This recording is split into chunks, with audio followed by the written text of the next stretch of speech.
¿El espectacular crecimiento económico alcanzado por China durante los últimos 40 años le da la razón al pensamiento de Marx y de Engels? Veámoslo. Como probablemente sepáis, mi nuevo libro Anti-Marx ya está a la venta y, en consecuencia, algunas personas lo están empezando a leer y ya están empezando a efectuar ciertas críticas aparte de su contenido. Y hoy quiero hablaros de una de esas críticas que ha recibido el libro para, por un lado, comprobar si la crítica es correcta, pero por otro, también para reflexionar sobre un asunto que muchas veces se olvida, que muchas veces no se coloca encima de la mesa y que tiene desde luego su relevancia.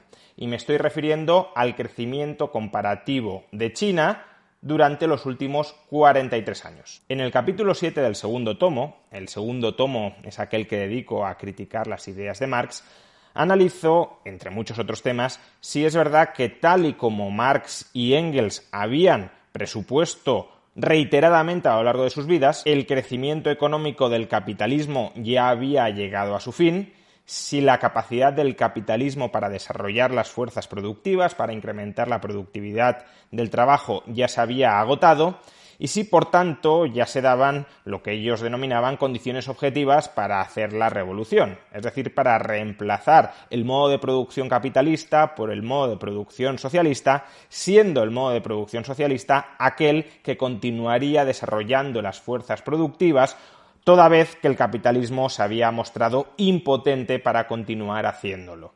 Que el capitalismo no había agotado su capacidad de desarrollar las fuerzas productivas es muy obvio a lo largo del siglo XX.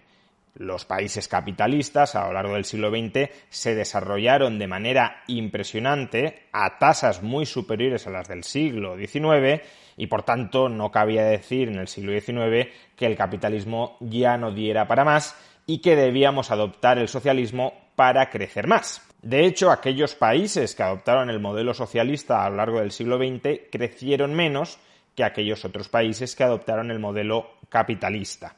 Sin embargo, cuando se plantea este último argumento, hay un contraargumento que parece que tiene cierto sentido, y es el contraargumento de que China, país gobernado por el Partido Comunista de China, ha experimentado un espectacular crecimiento económico durante los últimos 40 años, muy superior al de otros países capitalistas, como desde luego Estados Unidos o los países europeos.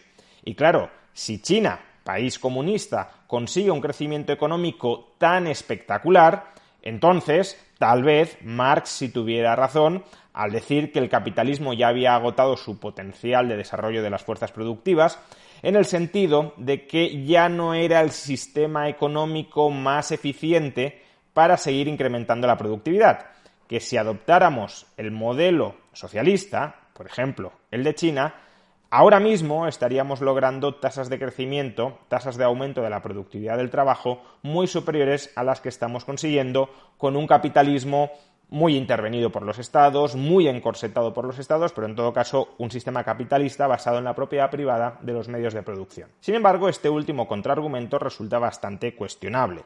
Por un lado, porque como ya expusimos en el vídeo que dedicamos a la muerte de Jiang Zemin, el desarrollo económico de China se ha conseguido durante las últimas 4 décadas a través de la introducción del mercado, del capitalismo, de la propiedad privada de los medios de producción y del uso del mercado para coordinar la división del trabajo y las fuerzas productivas dentro de China.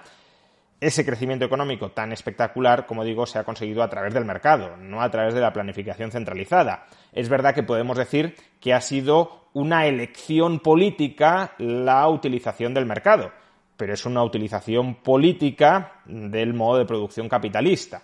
De modo que ya podríamos cuestionar si China realmente es un país socialista, o al menos un país que adopta el modo de producción socialista, en lugar de un país gobernado por un partido que se llama comunista, que a largo plazo puede tener el objetivo de implantar el comunismo en China, pero que durante las últimas 4 décadas lo que ha hecho ha sido utilizar el capitalismo para desarrollar a China. Esa es una primera cuestión que habría que plantear.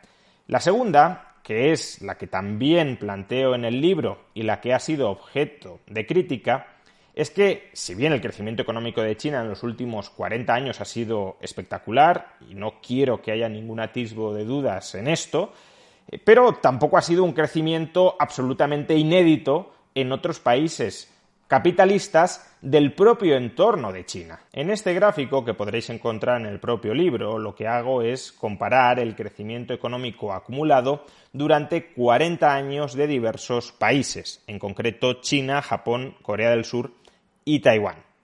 En el caso de China, escojo sus 40 últimos años de crecimiento, y más en particular desde el año 1978 hasta el año 2018.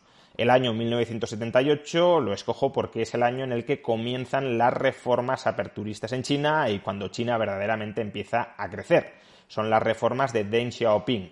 Y el año 2018 lo escojo como cierre porque en esa base de datos, la del Madison Project, es el último año que aparece. Por tanto, tenemos 40 años de crecimiento económico de China desde el año 78 y al año 2018. Y lo que observamos es que durante esos últimos 40 años China prácticamente ha multiplicado por 8 su renta per cápita real, descontando inflación, en paridad de poder adquisitivo, en términos internacionalmente comparables. Pues bien, ¿qué han logrado otros países del entorno de China, como digo, Taiwán, Corea del Sur o Japón? Para hacer la comparativa no puedo coger el crecimiento económico de esos países durante el mismo periodo de China, 1978-2018, porque en el año 1978 todos estos países ya estaban muy desarrollados y el crecimiento económico es relativamente fácil cuando eres pobre, pero se va volviendo cada vez más complicado cuanto más rico eres. Por tanto, la comparativa no puede ser sin más 1978-2018. Entonces, lo que hice en este gráfico es escoger como año de partida para cada uno de estos tres países aquel año posterior a la Segunda Guerra Mundial en el que su renta per cápita se aproximaba más a la renta per cápita de China en el año 1978, alrededor de $1.500 internacionales. Recuerdo una vez más, estos datos ya están corregidos por inflación, por tanto podemos perfectamente comparar los dólares del año 78 con los dólares del año 60. De esta manera lo que hacemos es comparar cuánto han crecido estas cuatro economías 40 años después de que alcanzaran un nivel de renta per cápita de $1.500 por habitante. Y lo que observamos en el gráfico es que estos otros tres países, Japón, Corea del Sur y Taiwán, crecieron apreciablemente más que China durante esos 40 años posteriores a haber alcanzado el nivel de $1.500 de renta per cápita anual.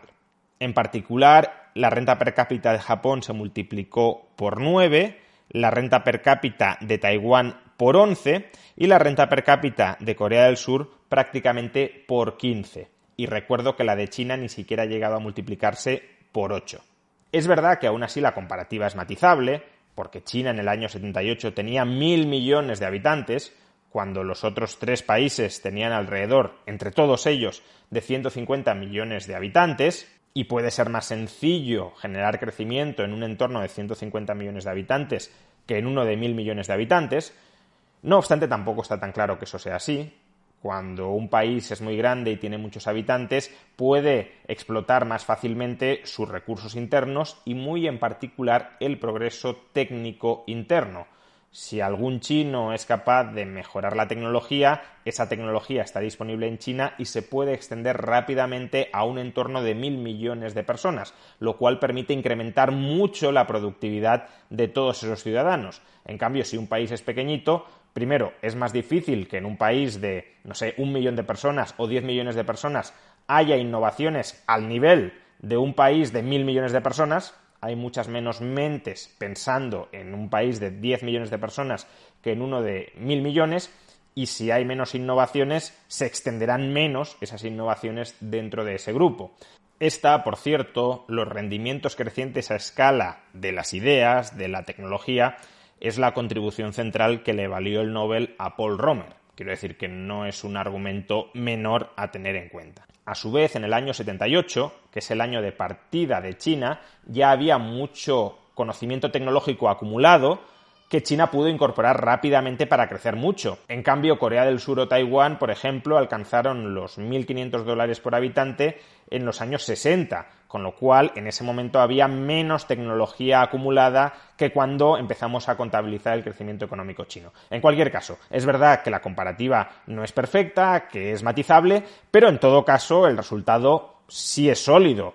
Es sólido en el sentido de rechazar que el crecimiento económico chino, crecimiento económico alcanzado bajo las directrices de un partido comunista, sea un crecimiento que no ha encontrado parangón en ninguna parte del mundo capitalista. No es verdad. Pues bien, así llegamos a la crítica que me han hecho hoy en contra de este gráfico y de otros argumentos alrededor al mismo. La crítica ha venido de una cuenta de Twitter que se llama Refuta Liberales, el terror de los liberales, cansado de las mentiras en materia de economía e historia de los liberales, experto en historia económica. Bien, este señor presenta varios argumentos en su hilo. Si os interesan el resto de argumentos y las réplicas que he ofrecido a los mismos, encontraréis el link a su hilo y yendo comentario tras comentario encontraréis mis réplicas en la caja de comentarios de este vídeo.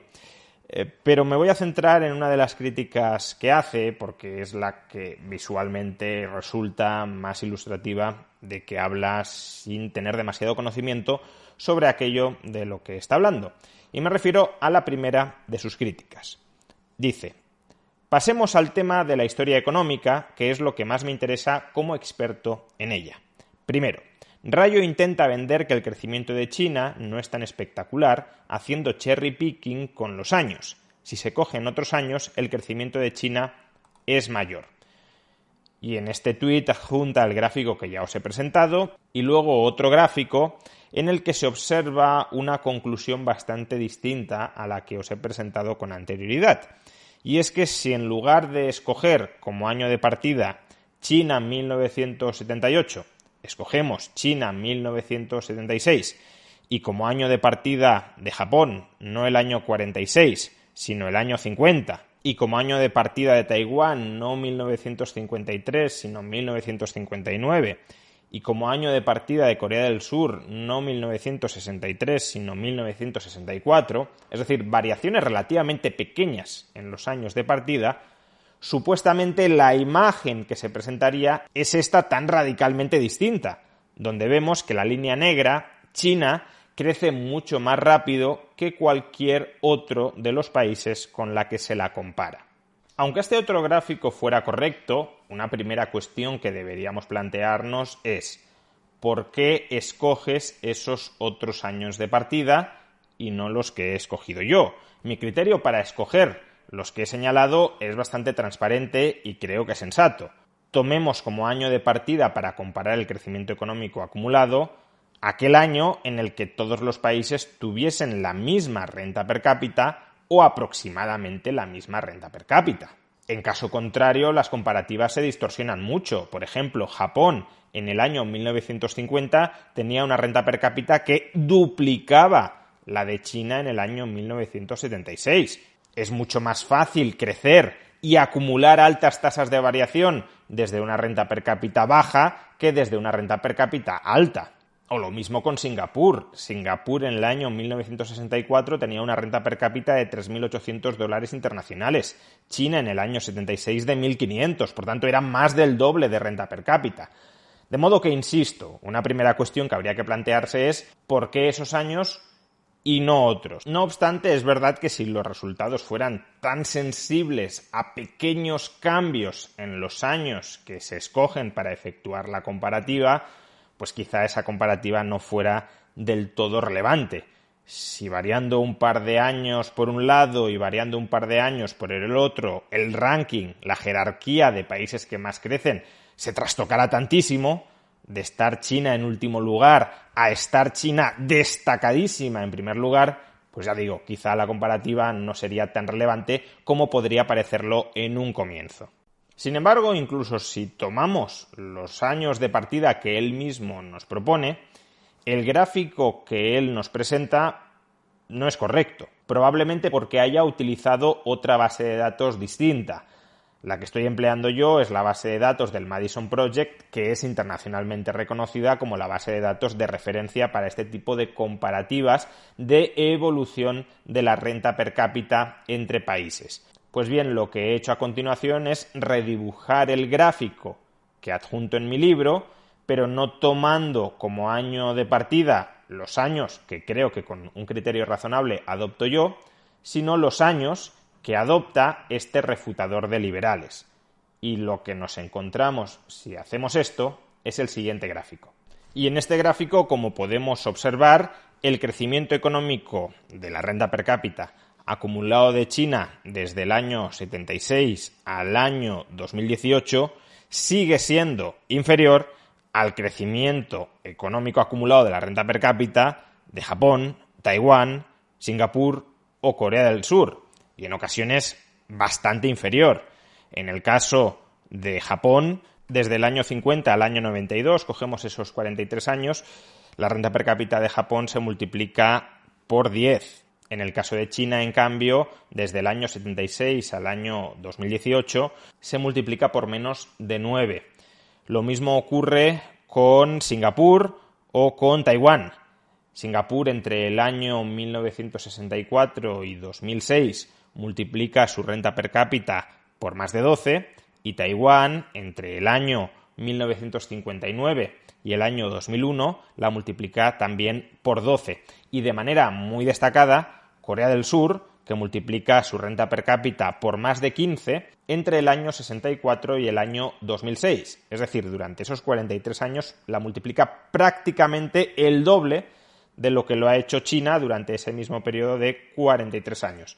La única economía en este nuevo gráfico que queda por detrás de China es Hong Kong. Hong Kong entre el año 60 y el año 2002 multiplica su renta per cápita por algo más de 6, pero poco más, es decir, queda por detrás de China. Ahora bien, fijémonos que Hong Kong ve su renta per cápita estancada justamente durante el periodo inmediatamente anterior e inmediatamente posterior a la anexión de Hong Kong por parte de China, la cual tuvo lugar en el año 1998. Antes de 1998, Hong Kong seguía siendo una colonia británica bajo jurisdicción británica. Por tanto, aquí no está muy claro a quién cabría culpar por el estancamiento de la renta per cápita de Hong Kong. Hasta principios de los años 90, Hong Kong se estaba desarrollando más rápidamente que China durante un periodo comparable. Pero imaginemos que la base de datos del Madison Project no nos gusta del todo por lo que sea. Bueno, otra base de datos internacionalmente reconocida para hacer comparaciones de crecimiento económico entre países es la base de datos del Penn Table, en su edición última del año 2021. Pues bien, si hacemos estos mismos cálculos con los datos que nos proporciona esta otra base de datos, obtendremos el siguiente gráfico. Y la imagen que se desprende de este gráfico es bastante similar a la del anterior. Es verdad que aquí China mejora algo en términos relativos, prácticamente crece al mismo ritmo que Japón durante estos 43 años, pero sigue creciendo menos, un poquito menos que Japón, bastante menos que Singapur y muchísimo menos que Taiwán o que Corea del Sur. Y a su vez también nos encontramos con que el estancamiento de Hong Kong se produce durante los años inmediatamente anteriores e inmediatamente posteriores a su anexión por parte de China. Sea como fuere, y a tenor de todos estos datos, no cabe decir, como decía Marx, que el capitalismo ya haya agotado todo su potencial para seguir desarrollando las fuerzas productivas. Desde luego no era así en absoluto en el siglo XIX, que es cuando lo diagnosticaba Marx, pero tampoco ha sido así a lo largo del siglo XX. Incluso si colocamos a China bajo la esfera socialista y consideramos que el crecimiento económico de China es atribuible al socialismo y no a la introducción del mercado dentro de China, aún así el crecimiento económico de China, que es el más espectacular que se puede atribuir el modo de producción socialista, todos los otros países socialistas han crecido menos de lo que ha crecido China, aún así, ese crecimiento económico socialista es comparable, si no inferior, al crecimiento económico que han experimentado otros países capitalistas. De modo que el socialismo no ha conseguido nada que no haya conseguido también el capitalismo. De modo que el capitalismo, al menos de momento, no ha agotado todo su potencial. Eso no significa que no pueda agotarlo en el futuro. No pretendo extender el argumento hasta ese punto. Lo que significa es que cualquier diagnóstico que hasta la fecha haya concluido que ya había que acabar con el capitalismo y reemplazarlo por el socialismo, era un diagnóstico incorrecto. Y es un diagnóstico que Marx, Engels y todos sus seguidores repitieron casi década por década desde mediados del siglo XIX hasta la actualidad. Es decir, que han estado repitiendo la matraca década tras década de que ya había llegado la hora terminal del capitalismo y ya había que reemplazarlo mucho antes de que, incluso según sus propios criterios, esa hora terminal hubiese llegado. En todos estos casos, tanto Marx como Engels actuaban más como ideologizados activistas políticos que como rigurosos científicos sociales. Y si queréis saber sobre esto y sobre muchos otros temas acerca del pensamiento de Marx, Anti-Marx, una crítica a la economía política marxista.